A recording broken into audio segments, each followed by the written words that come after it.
Thrillers argentinos.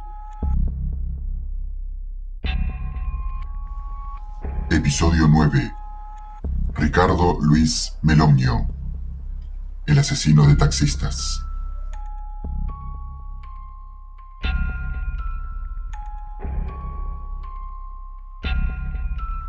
Las noches del bar Los Dos Hermanos, ubicado en Directorio y Larrazábal, en el barrio de Mataderos, eran siempre bulliciosas. Se hablaba fuerte, de mesa a mesa, mientras se comía o se tomaba un café. Había razones para que así fuera. La mayoría de los parroquianos eran taxistas, que solían hacer una pausa entre viaje y viaje para detenerse allí y compartir un rato con los colegas. Por esos días de septiembre de 1982 se hablaba todavía más fuerte y con cierta exasperación, casi con violencia, sobre un tema excluyente que se vivía como una amenaza. En la zona actuaba un asesino en serie que mataba por las noches, dentro de los autos, pegándoles un balazo en la cabeza a sus víctimas. Y las víctimas eran siempre taxistas. Los mataba por ahí cerca, en Mataderos, en un radio de pocas cuadras del bar. Por eso, en las charlas de Los Dos Hermanos, se hablaba de conseguir armas para defenderse, e incluso algunos de los parroquianos mostraban cuerdas con las que decían iban a atar al criminal. En medio del alboroto, nadie prestaba atención a ese joven de aspecto insignificante que, desde hacía unos días, se sentaba en una mesa lateral y pedía siempre lo mismo: una suprema de pollo napolitana con papas fritas y mousse de chocolate como postre. Ese joven silencioso, insignificante, comía pausadamente, casi como en una ceremonia, mientras escuchaba a los parroquianos hablar sobre él. En aquel 1982 tenía 20 años y se llamaba Ricardo Luis Melogno.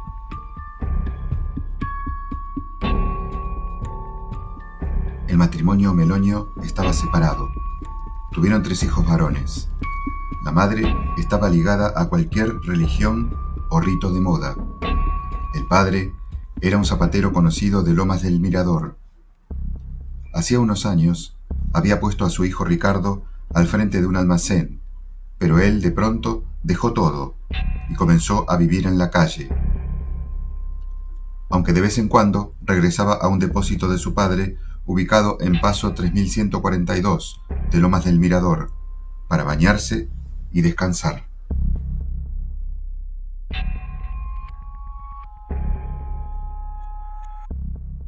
Los crímenes del asesino en serie de Mataderos estaban en todos los diarios, donde competían en el interés del público con las revelaciones sobre el desastre militar en la reciente Guerra de Malvinas y la retirada política de la dictadura.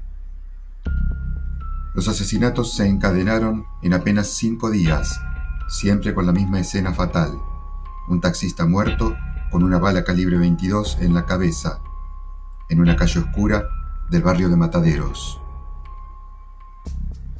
Según las crónicas, la primera víctima había sido Ángel Redondo, de 51 años, casado, peón de un taxi Fiat 125.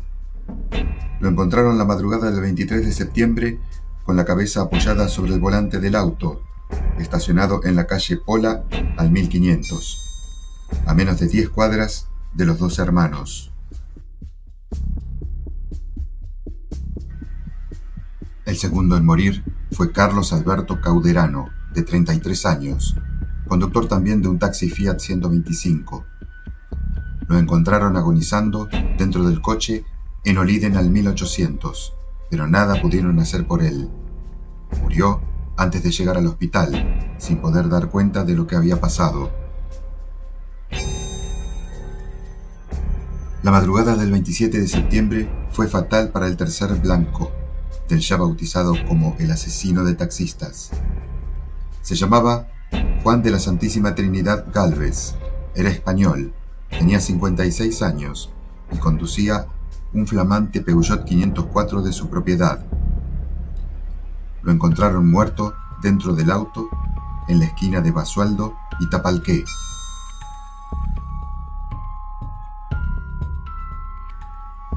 Esa madrugada, un poco más tarde, Ricardo Meloño volvió a entrar al bar Los Dos Hermanos, que como buen paradero de taxistas estaba abierto las 24 horas, y pidió el plato de siempre. Muchos años después contaría que, mientras cortaba la suprema a la napolitana, sentía que los cubiertos se le pegaban a las manos, como si estuviera magnetizado. En realidad, tenía las manos pegoteadas de sangre, pero no se daba cuenta. Como tampoco se dieron cuenta los taxistas allí reunidos, que seguían hablando del asesino en serie y no prestaban atención al joven e insignificante comensal. Con el estómago lleno, se largaba a caminar de forma compulsiva por horas y cuando tenía sueño paraba para dormir en una plaza, ignorando que la policía y los compañeros de sus víctimas lo buscaban. Ocasionalmente volvía a la casa paterna, en Lomas del Mirador, para bañarse y completar el altar que estaba armando con los documentos de sus víctimas.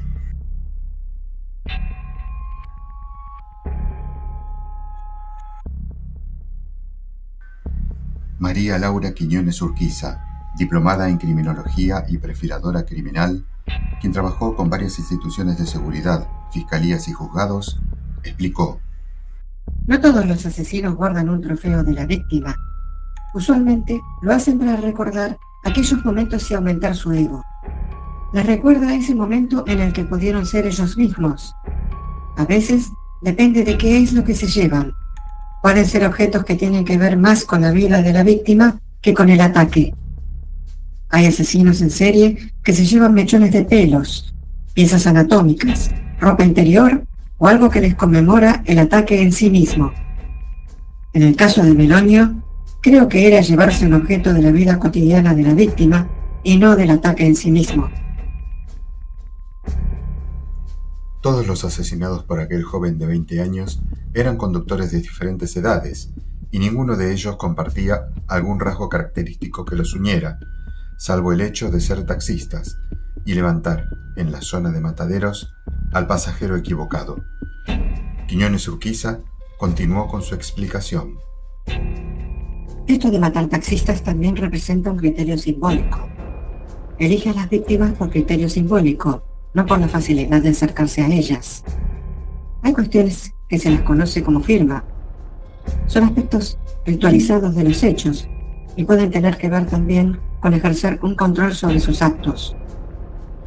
Puede ser que la persona se descontrole a la hora de matar, pero se restituye a la vida cotidiana con algo ya pautado que le da orden y apego a la norma. Tener una rutina.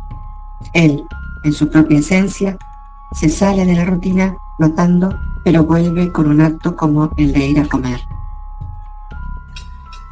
Estos aspectos compulsivos siempre acompañaron a Meloño. Desde chico tuvo una conducta estructurada, porque de acuerdo a su relato para el libro Magnetizado de Carlos Busquet, estar realizando una actividad conocida y mecánica le permitía escaparse a un mundo interior. Leía cómics y miraba películas y series. Luego, en su imaginación, cambiaba a los héroes de las tramas por su persona, una práctica que lo acompañó toda su vida, incluso muchos años después de cometer los crímenes. Según él, en ese mundo paralelo, nunca era el villano, siempre hizo el papel del héroe.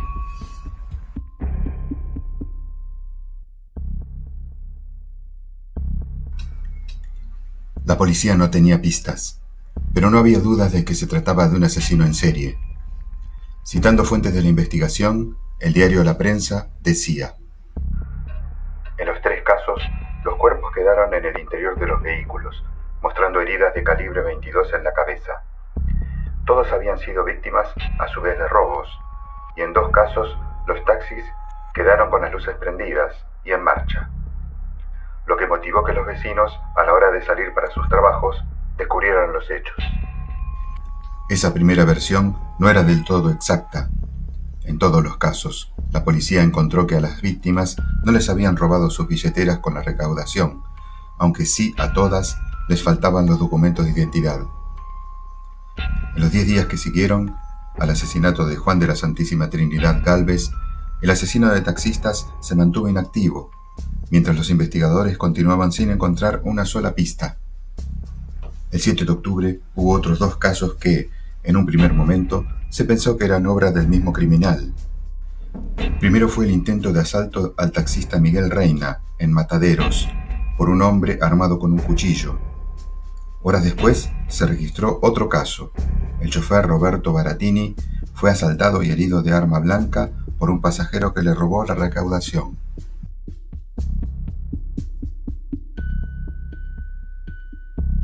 A partir de las declaraciones de los 2 últimos taxistas asaltados, los investigadores elaboraron un identikit del criminal. En las 24 horas siguientes, la policía detuvo a 17 sospechosos. Parecía que el caso del asesino en serie de taxistas estaba resuelto.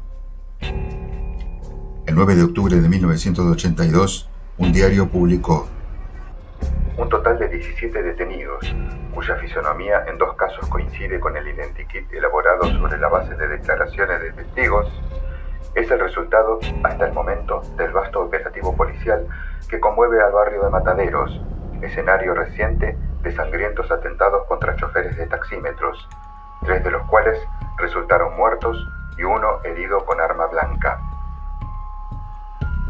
Pero resultó que todos los detenidos tenían coartada, por lo que fueron rápidamente liberados. Por otra parte, nada emparentaba el modus operandi del asesino en serie con los 2 asaltos con arma blanca. Se trataba de 2 personas diferentes, y pronto también se sabría que el identikit elaborado por la policía no tenía nada que ver con la verdadera fisonomía del criminal. La resolución del caso llegaría desde un lugar impensado.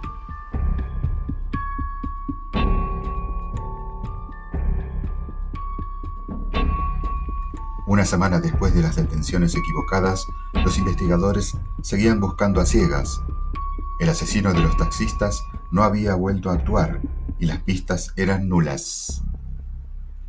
Quedaban pocas esperanzas de resolver el caso cuando el 15 de octubre un hombre joven se presentó en el juzgado a cargo de Miguel Ángel Caminos, en el Palacio de Tribunales, y pidió hablar con el magistrado.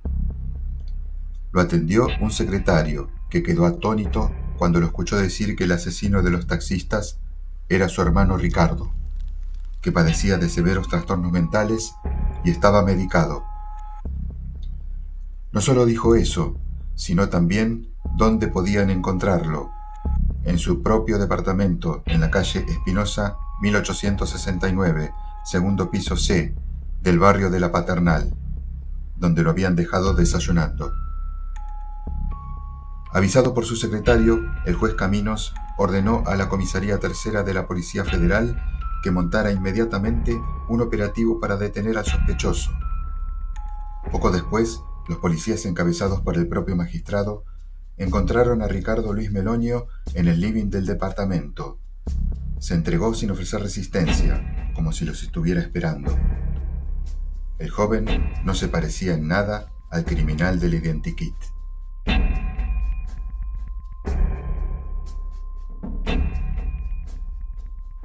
Así reflejaron los medios de la época su detención.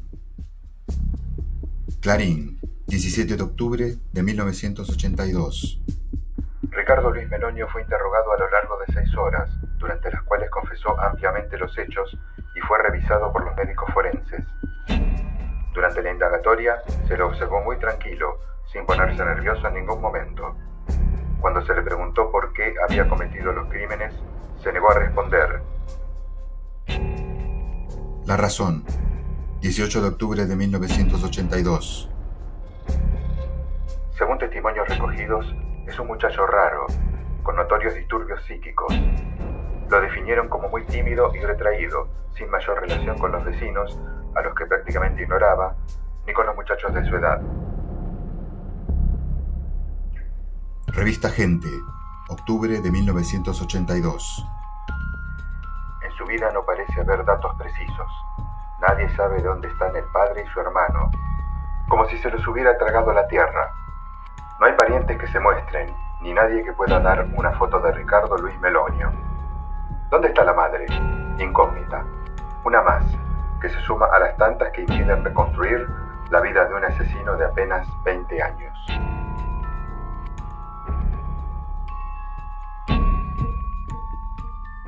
La mañana del 16 de octubre, citando fuentes del juzgado, el diario La Prensa relataba: Meloño no ofreció resistencia y habría contado al juez cómo y por qué mató a los trabajadores, agregando la autoría de otros hechos y negando 2 ataques producidos en Mataderos, donde un taxista resultó ileso y otro herido a puñaladas. En su primera declaración frente al juez Caminos, Meloño reconoció la autoría de los asesinatos de los taxistas Redondo, Cauderano y Gálvez, pero también le dijo que había cometido un crimen más, en realidad el primero de la serie. La víctima también era un taxista, al que mató de la misma manera que a los otros, pero en Lomas del Mirador, cerca de la casa de su padre.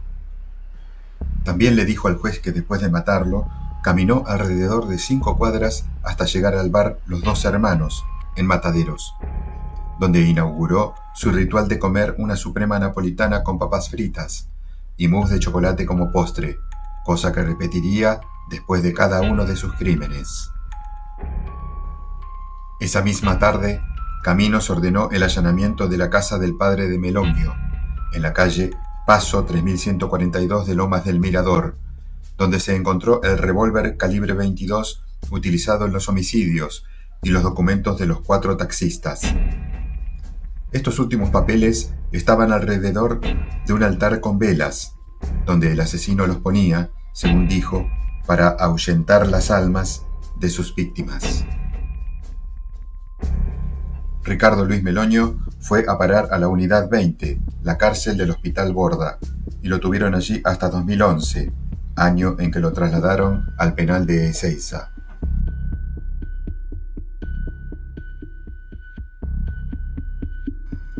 Más de 30 años después, Ricardo Meloño le contó los hechos al escritor Carlos Busquet, quien volcó la historia del asesino de los taxistas en Magnetizado, un libro de no ficción publicado en 2018.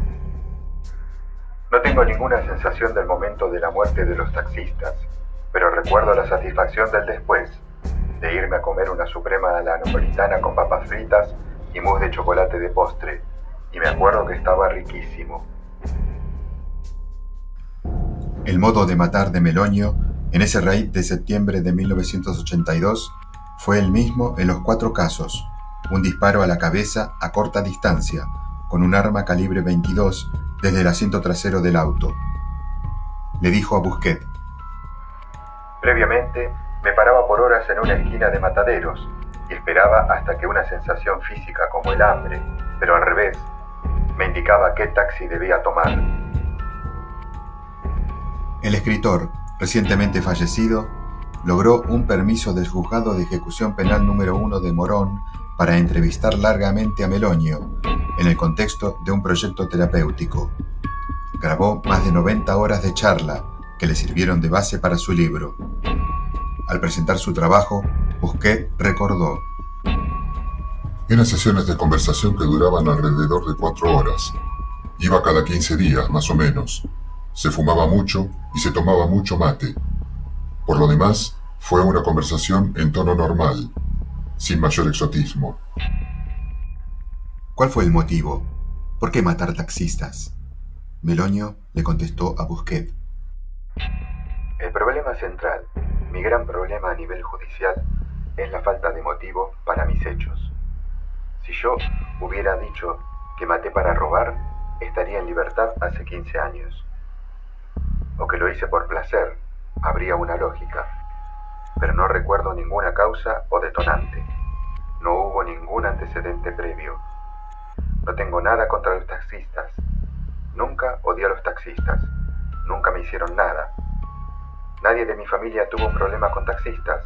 No me molestaba el color de los autos, ni me importaba la marca.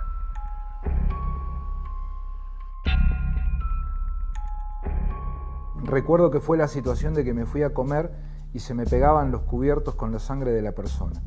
¿Cómo es eso? Estoy comiendo en el Dos Hermanos, que resultó quedar a 1,5 cuadras de donde dejé el auto. Me siento a comer y veo que se me pegan los cubiertos a la mano. Lo primero que se me ocurre pensar es, la mierda, estoy magnetizado, ¿qué me pasó? Me fijo bien y no, tenía sangre en la mano. Era la sangre lo que me hacía pegar el cubierto. A la mierda. Me miro el pantalón, manchado de sangre. La campera con manchas de sangre. No algo exagerado, pero manchas muy evidentes. ¿Y qué hiciste? Nada, seguí comiendo. ¿Y por qué se te ocurrió lo de que estabas magnetizado? Y porque se me pegaban las cosas a la mano y no entendía por qué. Y como eran de metal las cosas, pensé que capaz estaba imantado. El primer pensamiento lógico fue ese, digamos. Los cubiertos son metálicos, se me pegan los metales, estoy magnetizado. Cuenta el juez. Él habló mucho acá. Me dio la impresión de que trataba de descargarse de las cosas. Me acuerdo de que me contó que se guardaba los documentos de las víctimas y que la plata no le interesaba. Yo le pregunté qué hacía con la plata y me dijo que se iba a comer a un restaurante de Mataderos. Le pregunté por qué guardaba los documentos, si eran trofeos. Contestó que algo así. Esa respuesta creo que un poco se la induje yo. Según recuerdo le dije, ¿los documentos por qué los guardabas? ¿Eran como un trofeo? Sí, me dijo él. No fue algo espontáneo de su parte. El forense sostenía con total firmeza que Meloño no estaba loco. A mí no me parecía. Al contrario, porque esto era matar por matar.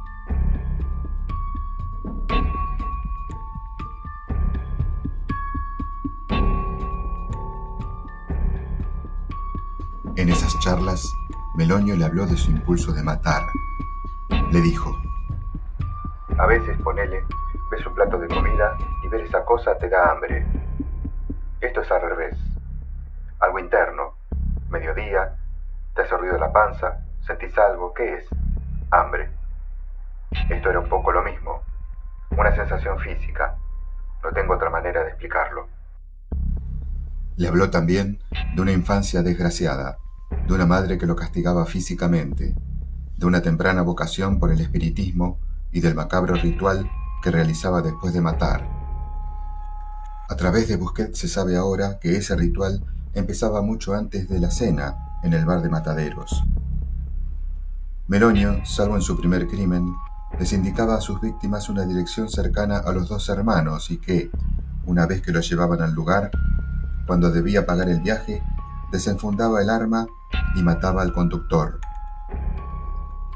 que después de hacerlo se quedaba en el auto alrededor de 10 minutos más, fumando un cigarrillo, para acompañarlos. Recién entonces salía del taxi y caminaba para cumplir la parte final de la ceremonia de la muerte. Una suprema a la napolitana con fritas y mousse de chocolate de postre. Eso era lo que pedía, ya sentado a la mesa en Los Dos Hermanos, mientras escuchaba las charlas de los parroquianos hablando del asesino de los taxistas, sin saber que el criminal estaba allí mismo, sentado en una mesa cercana.